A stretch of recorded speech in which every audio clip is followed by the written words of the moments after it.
Ladies and gentlemen, welcome back to Crossing Borders. I'm Mike Ginn. That's Extremo Alex Soto. Today we are giving our preview for LUX Fight League 33 down in Puebla, Mexico. Of course, before we get to that, head over to FightersFirst.shop. Support the fighters, support the brands. Let our apparel be a part of our story. Speaking of that, Alex, right off the bat, I want to announce some big news. And by big, I mean big. Fighters First has officially signed Anwar Tarzan Alberto. You may know him from LUX Fight League, 5-0 welterweight, standing a 6'6", 170 pounds. Really excited to get some cool stuff in his collection for you in the coming days and weeks. You'll see more on social media as we go forward. I just wanted to tell our Crossing Borders crowd first because you guys know who Tarzan is. You follow him. Of course, he actually just fought on the card that down in Guadalajara, which is in his backyard because he's from the coast over there, not too far away. Alex, I'm super excited to have Tarzan. What do you think? Yeah, I think that's fantastic, man. I think for those that are looking to collect, for collector's shirts, I think that's great, because I think this kid's going to go, he has a really bright future ahead of him, and it's a great opportunity to get in now. Before it gets, GSP style, gets all big. Yeah, no, I think the kid has a huge future. I think it's a matter of time before he goes to UFC, Bellator, PFL, wherever he wants to go. He needs more experience. Obviously, he's only got 5 pro fights, but you've seen what he's done in LUX Fight League, and he's only getting better. So, I'm super excited to have Tarzan Alberto on board. Of course, you can also get the Extremo collection. Head over to FightersFirst.shop, get all the new stuff. Got our new Muay Thai fighters who are kicking ass up in Canada, doing their thing, which is also something near and dear to Alex because he has his versus and everything else. So a lot of connections, 6 degrees of separation, but we're doing good things. FightersFirst.shop. Alex, we are here to talk about LUX Fight League 33 down in Puebla, Mexico. First question I have, is travel going to be okay because the volcano and all that stuff that are going off? Yeah, so far, man, I haven't heard a cancellation. Flights are still happening. I've been watching the news about this. Of course, it didn't help that I watched the disaster airplane crashes episode where they were traveling from Taiwan to Australia, and between there was some island that was spewing ash and basically almost crashed and killed the entire airplane because of volcanic ash. Yeah, I know. I'm not real familiar too many times in Mexico, but I know I've seen it happen a couple times. I don't even know if it's Iceland or it's somewhere up in the northern hemisphere that would just wreck travel. I know because I watch a lot of wrestling. I know a lot of times the wrestlers would be on a European tour and there'd be a huge volcano eruption up in northern Russia or Iceland or somewhere like that. And they'd have to reroute all of the air traffic completely away because it's the clouds are so dense you can't fly through it. Right. So it causes a lot of trouble. Of course, you don't want to risk anybody's life for travel. But hopefully that's clearing up. I haven't heard too much about it since the eruption, so hopefully that's all cleared up.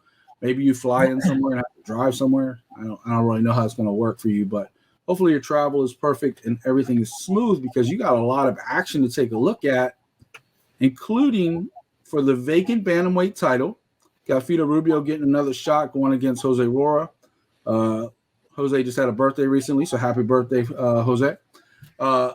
Also, you got Francisco Beltran back in action against Luis Moraz. Jaguar Bravo versus Shiro Sealer. You got who's supposed to fight for a title. You got Fernanda Diamante Munoz going against Luisa Cifuentes. So much action going in. That's not even mentioning that on your challenger card, you got Jorge Manzano versus Freddy Villegas. Wow, that's a challenge. That's a prelim. Freddy Villegas, man, that guy's very exciting to watch. I know. I've heard you talk about him several times. So let's go ahead and jump into the main event. There is no Marco Beltran. Psycho has moved on to different things. We have a new bantamweight title championship coming up. Tell me, who takes this? What do you think of this fight? Give me all the details for Jose Roura and Fito Rubio. I've said this so many times before that Jose Roura has been the guy that has, been sneaky, in the bantamweight division. He's been very consistent in his fights. Every time he goes in there, he dominates every one of his fights. I mean, I can't think of anybody who's like, he's been put through the test in the ringer, man. Well, except for Marco Beltran, right? Both these guys ran into Marco Beltran and lost. Both of them ran into Beltran, right? And he's actually done a fantastic job against Beltran. He lost a unanimous decision, which I thought was a lot closer than they were. But it's always crazy when you're sitting ringside. And he also lost that fight against Irvin Amaya, one of my favorite bantamweights to watch up until recently. I mean, I feel like Irvin Amaya has kind of like fallen down the rankings in his last few performances. But aside from that, man, he's just been on a tear. A very exciting fighter at 135 pounds. He's only, he's getting up there in age. He's 35 years of age, but he's so he's no spring chicken. But when we're talking about a guy who neither one of these guys are 35, 36 for both of them. Exactly. Yeah. And Rubio, and we saw him fight, and he looked fantastic. I mean, tons of experience and a high level of fighting in the cage. His BJJ is solid. Well-rounded. Knows how to use the cage. Knows how to move himself. Or knows where he is spatially inside the cage. Something I'm always looking for. And then he's able to strategize within those within the fights. We saw him do that against Michael Rubio or Marco Beltran, excuse me. And he's just been fantastic. He did great against David Mendoza, and so that was a great performance. I thought he just outsmarted David Mendoza.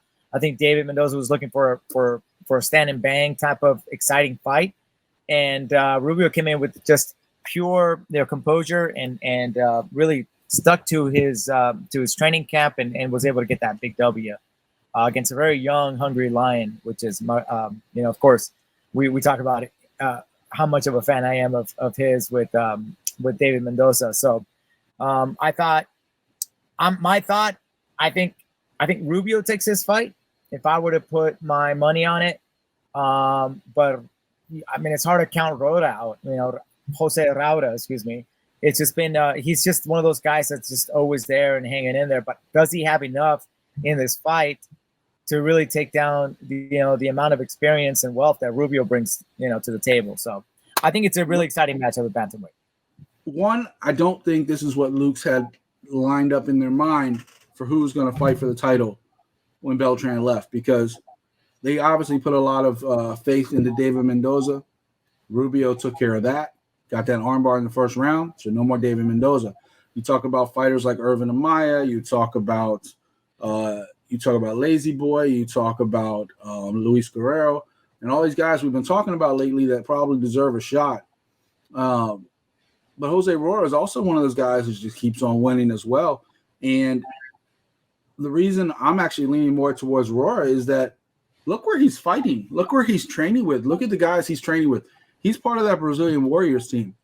And look what they've been doing lately. Shout out to Alessandro Costa, who got his big win finally at UFC this last weekend. He was in Vegas with a big second-round stoppage over Jimmy Flick. Amazing Huge. What they can do if they actually give them a full camp, right? and the performance of the night. And performance of the night.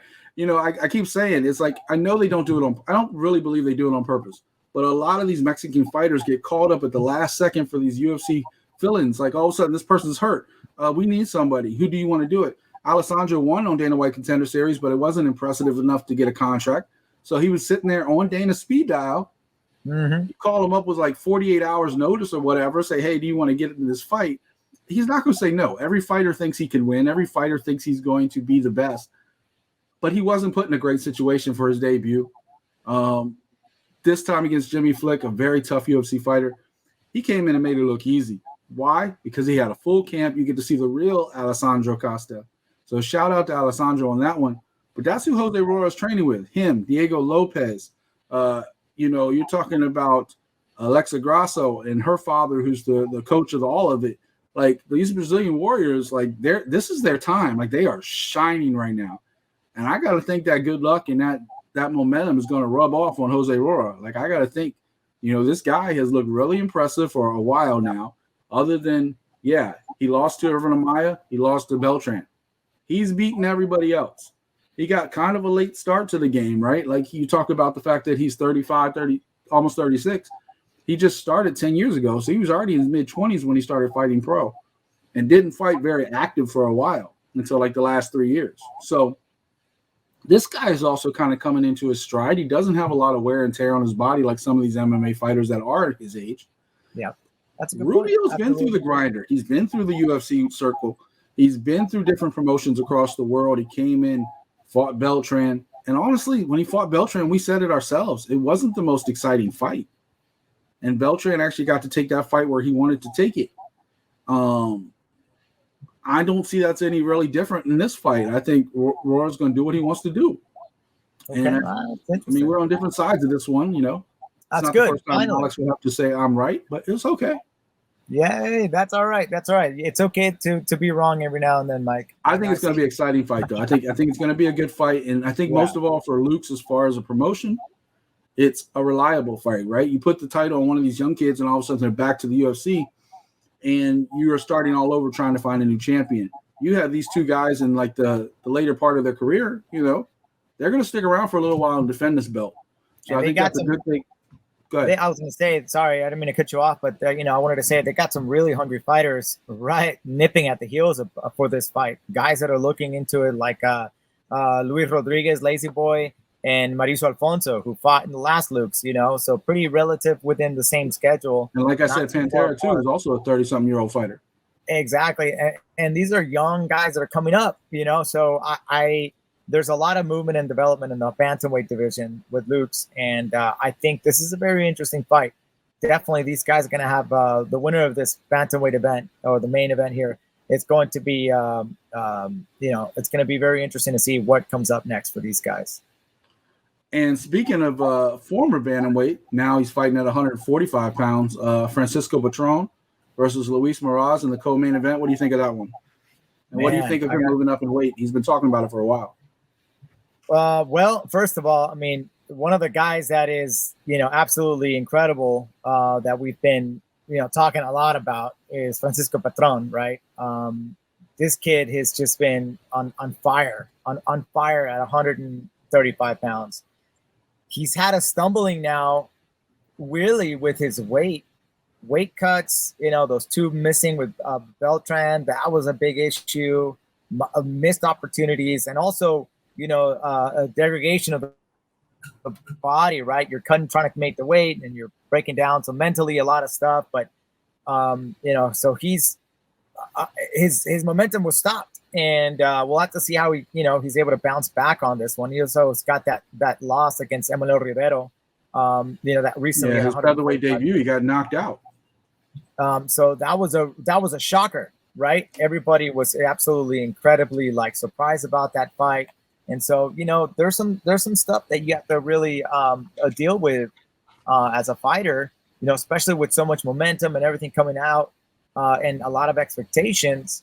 How's he going to come back from that fight? And now with him coming back for this fight, and it'll be a good opportunity for him to welcome a newcomer as well. I take it back. It was his second featherweight fight. Zuniga was his first. But, I think, look, he's had 4 months, almost 5 months by the time this fight takes place to kind of regroup from his first ever loss. We know the hype train about Beltran is legit. The guy is skilled in very different places. He can go to the ground. He can stand and bang with you. We know the only problem he ever had with making that Beltran fight was, A, they both kept getting hurt, and B, they couldn't make weight. Like Beltran was struggling to keep that weight. He's much more comfortable at 145 pounds. I just don't know if his power carries over. He had power at 135 pounds. 145 pounds, now he's the faster fighter. See how that goes against Moraz. We don't know a lot about Luis Moraz. Like you said, it's his promotional debut. They share the same loss. What's that? They say they share the same opponent that Emmanuel Rivero. He also lost in the first round by knockout. They both got knocked out by him. Maybe we should just put Rivero on this card. Exactly. Yeah, and he's also coming off a loss as well. He also lost. He's fought his last couple fights in your backyard at UWC. So, he fought to Dorian Ramos and lost decision fight in that one last year. He's been kind of inactive this year. His first fight for the year. But we don't know a lot about Luis Moraz, but we do know a lot about Patron. So I would look for Patron to be getting back right.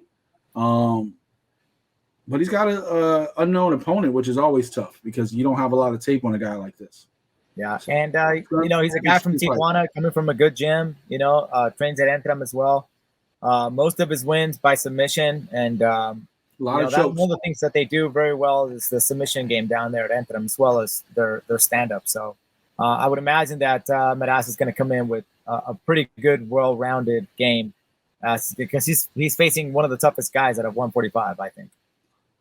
Yeah, I mean, I think Patron has a dangerous opponent in front of him, but I do expect him to get the win, mainly because I think he needs it. He had that first loss. I think he needs it. I think he needs to get back on that horse to fight for that featherweight crown. And if he doesn't get past Moraz, it's going to be a while. So, and Moraz, this could be his big debut, knocking off a big name in your first fight in a promotion like LUX, on UFC Fight Pass, on Fox Deportes. All the eyes are watching you now.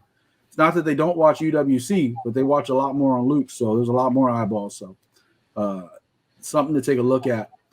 Next fight is Alejandro Jaguar Bravo versus Jesus Churro Sealer. Tell me about these guys. Yeah, we've seen Alejandro fight already for LUX. I think all of his fights have been in the LUX banner. Actually, he's 3-0, undefeated. Exciting guy. I like all the other flyweights that we've seen fight, nonstop, fast moving, fast paced. And he's been there with some of the tough guys. He fought against Saavedra and back in what was that, LUX 23. So that was quite a while ago now, 2017. So since 2017, not very active per se, but nonetheless, a fighter who always comes in and puts up a good show. I think the last time we saw him is LUX 28. That was back in 2018. So a long break and relaxation for Jaguar. 2022. 2022, is that his last fight?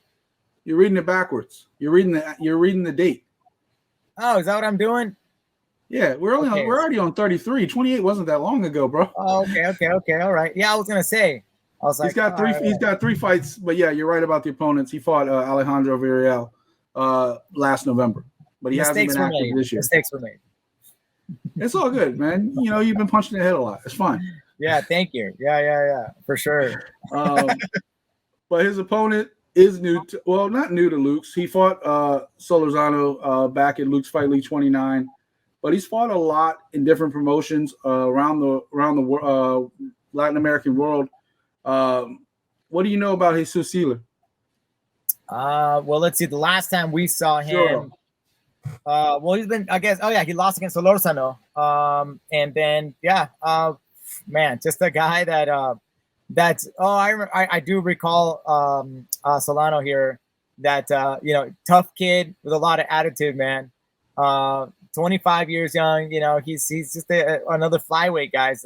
They're just fast, man, fast-paced dudes that I enjoy watching, man. But I expect this fight to be standing banging, and not a lot of wrestling in this fight.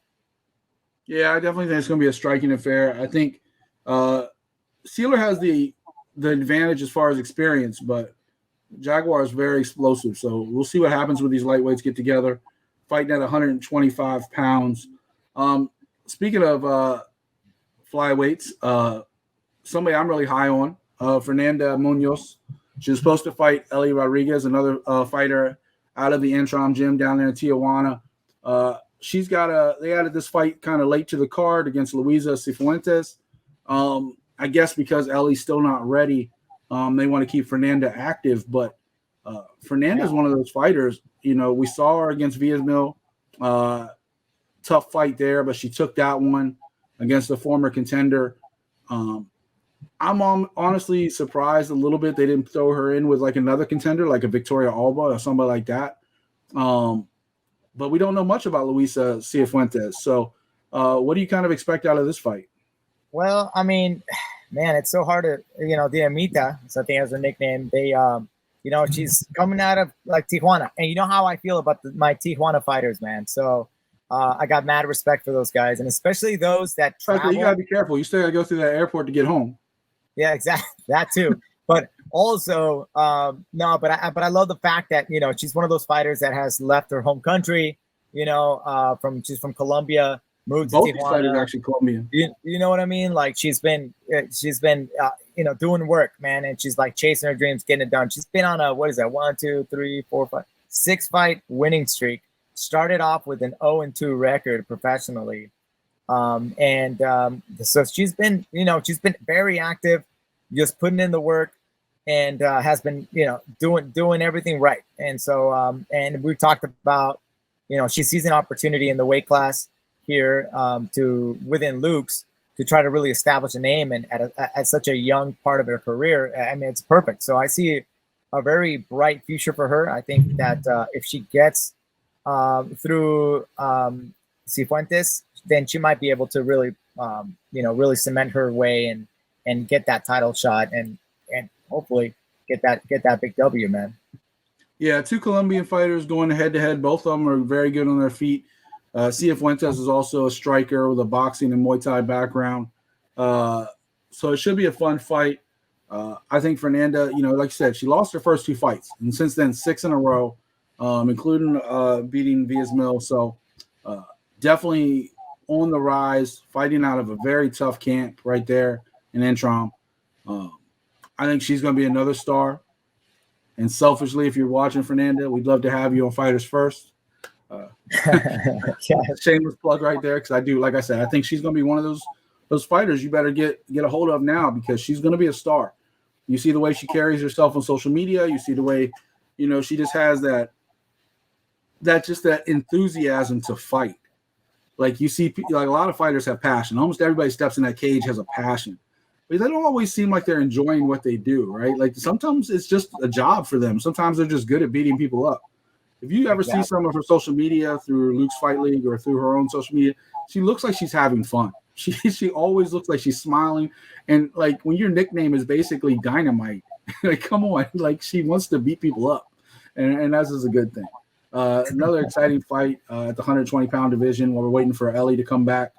At 170 pounds, maybe a future opponent for Tarzan Alberto, you got Matador Zaragoza versus Jesus Wong. What do you think of that one? Man, the welterweight division in Mexico, man, it's very interesting. Every time I think of 170, I think there's a gap. There's always a gap in Mexico fighters, right? It's like 150, 145, 135 is kind of like the cream of the creme. And then we skip everything in the middle and we have a heavyweight, like Cain Velasquez. So it's always very interesting to see that. So 170 fighters, and it's just an awkward one, man, because you can be like 160 pounds naturally, as a fighter, and then still kind of try to get into the welterweights at 170. So,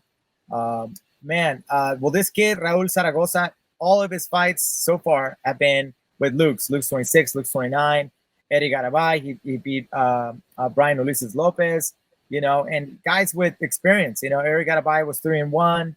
And then he welcomed the debut for Brian Ulises Lopez. So I remember seeing this kid. He hits heavy, 170. I'm always thinking one of these guys going down, because it's like he also has the height advantage. He's 6'0", so he's got a ton of he's got a potential that's coming up in this game. But a lot to see. Still very young in his fight game. Two professional fights. Looking to see what he's gonna bring here at LUX. I find this very interesting for multiple reasons. One, you never want to say a fighter is like a journeyman or a can, right? Like somebody that's just set up to lose. But the person he's fighting only has one win. And he lost. He won in UWC recently. Other than that, he's lost a lot of boxing and MMA fights going into it. So he wants to stand. But you talked about the height difference, right? Raul is 6 feet. Jesus is 5'9". You wouldn't expect that Jesus is the one that used to fight at heavyweight and has worked his way down into 170 pounds. Yeah. Because he boxed at heavyweight. He's fought light heavyweight in MMA. and then going down to middleweight, his last fight, now down to 170 pounds. At 5'9", you'd think he'd be the fighter kind of coming up in weight, but he's not. He's actually coming down. So you also get interested, like, what does a guy look like that when he's in shape, lighter, faster, maybe more appropriate to his frame? Like, I'm 5'9". I know I'd fight a lot better at 170 than I do my current weight, undisclosed at the moment. But but Raul is one of those prospects that Lux has been grooming. Like you said, he has a few fights already under his belt under LUX Fight League. Maybe setting him up a showdown with him and Alberto for that welterweight title if they ever decide to debut that title. I know I've heard talk about maybe Tarzan's next fight being for a welterweight title. Maybe this is the guy. Maybe he gets the win. Maybe that's the fight to make with two very good prospects. Both of them have all the potential in the world. Like you said, Zaragoza, a Matador, 2 straight wins in LUX Fight League, including the stoppage over Lopez, who was supposed to be another good fighter coming in. So another explosive fight on this card that I think a lot of people are sleeping on. Also, you don't see too many Mexicans with the last name Wong. So yeah, I know, right? I'm wondering where the Asian descent comes in there. But there's a lot of Chinese influence here in Tijuana, especially, but Mexico as well. Especially on the western coast of these Latin American countries. Like you see it down in Peru, you see a lot of Chinese culture. You see a lot like along the west coast of South America, Latin America, and Central America. Like you see a lot of Chinese. You're right. Yeah, and so I'm sure that has some sort of connection with that. I know when I was growing up in Tijuana, my next door neighbors were Chinese. Yeah, I mean, so like you see a lot on the western side of the continent. So go ahead. Yeah, no, I was just gonna say, I'm looking forward to seeing Wong in these welterweights, man, because welterweights are always we're getting sidetracked like we always do. Not gonna spend too much time on this card. Going to kind of breeze through some of these other fights and get Alex's opinion on a couple later at the end to see which ones he's really looking forward to. But the rest of the card is Fernando Virus Saavedra versus Luis Iron Cabrera at 125 pounds. You got Daniela Melendez versus Suset Polka Gomez at 115 pounds. On the Challenger card, which they call the Challenger, is basically LUX Fight League's prelims. Got Jorge Manzano, a longtime LUX vet, going against Freddy Villegas, another one of Alex's favorites. We'll get his thoughts on that in a second. You got Marin Suevas versus Guillermo Explosive Vidañez. Ricardo Hussein versus Ivan Rodriguez. Alejandro Guerrero versus Lebo Magic Lopez. And then Ulysses Cienceros versus Samuel Ben Ruth at 125 pounds. So a lot of lighter fighters. Of course, the 170-pound fight mixed in there, as usual with LUX, with a lot of lighter weight classes. I know the Jorge Manzano card and Freddy Villegas fight stands out to you. What do you think is going to happen in that one? That should be pretty explosive. Yeah, I mean, when you look at both of these guys, the same problem arises, right? These guys are taking let's look at Freddy Villegas. Super fun guy to watch.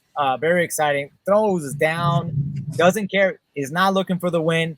He's looking to knock off the head of his opponents, man. He's like a killer inside, man. Which I respect that. I love that stuff, but it's always about the W, man. And the same goes for Jorge Manzano.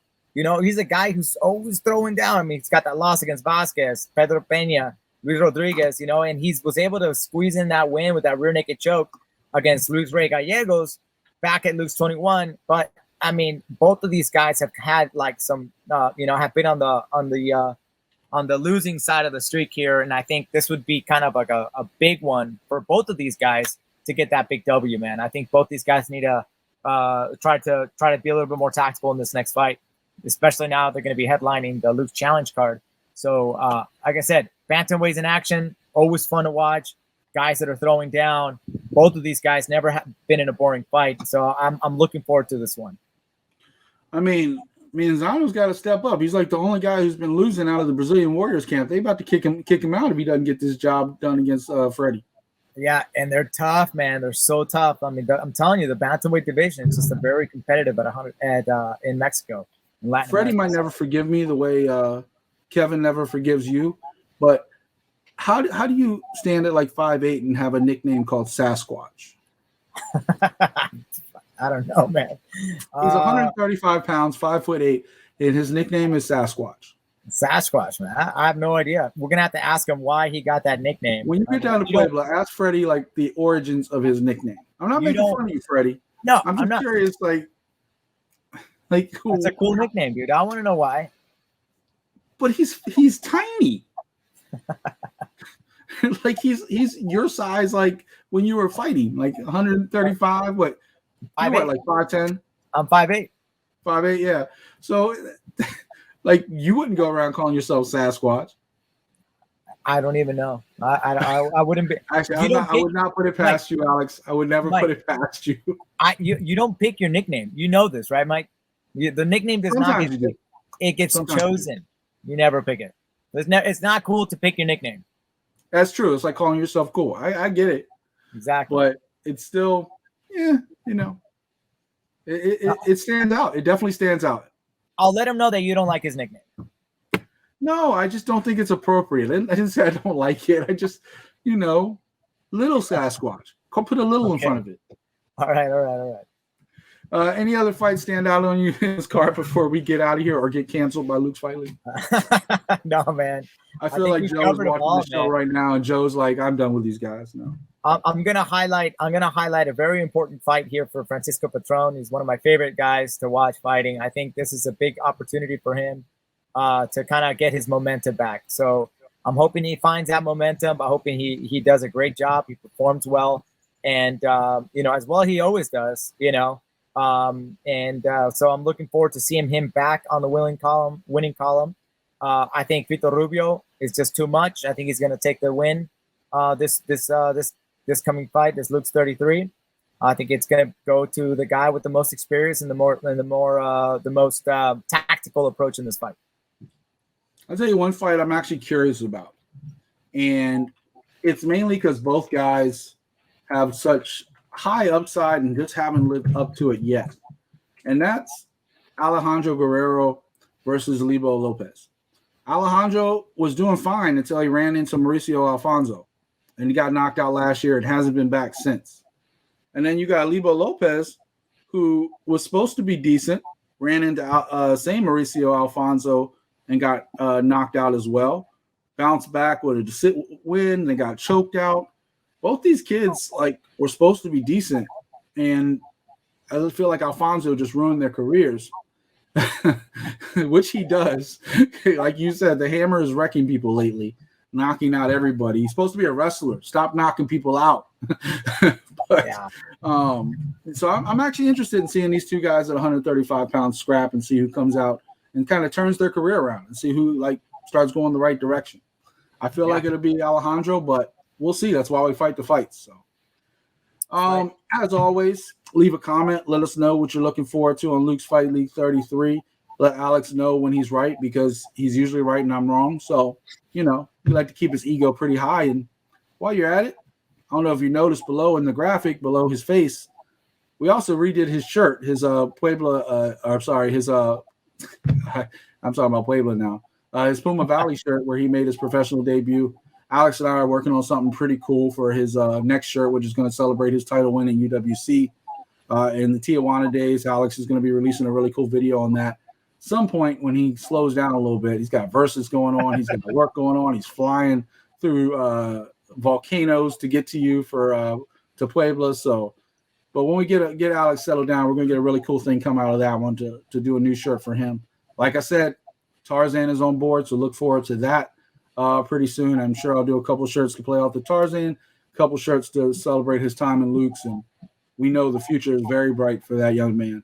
We are super excited to have Roberto on Fighters First Family. Any final words today, Alex, before we get out of here? That's all I got, man. That's all I got for you guys tonight. Just two fists ready to punch me in the face? Okay. All right. I'll see you. I'll make a visit out to Florida. No, you won't. Yes, I will. I'm gonna make it over. Wait, when you going? What, you got to do a cross training at SeaWorld over here?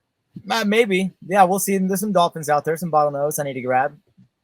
You need to grab them. Anyway, leave our handicap ones at Clearwater Aquarium alone. Okay. There we go. All right. All right. Well, for the extreme bottle-nosed dolphin grabber, Alex Soto, I'm Mike Gann. This is Crossing Borders. We'll be back after LUX Fight League 33 to recap all the action. Stay tuned, and then make sure you check us out on social media and give us a follow. We're out.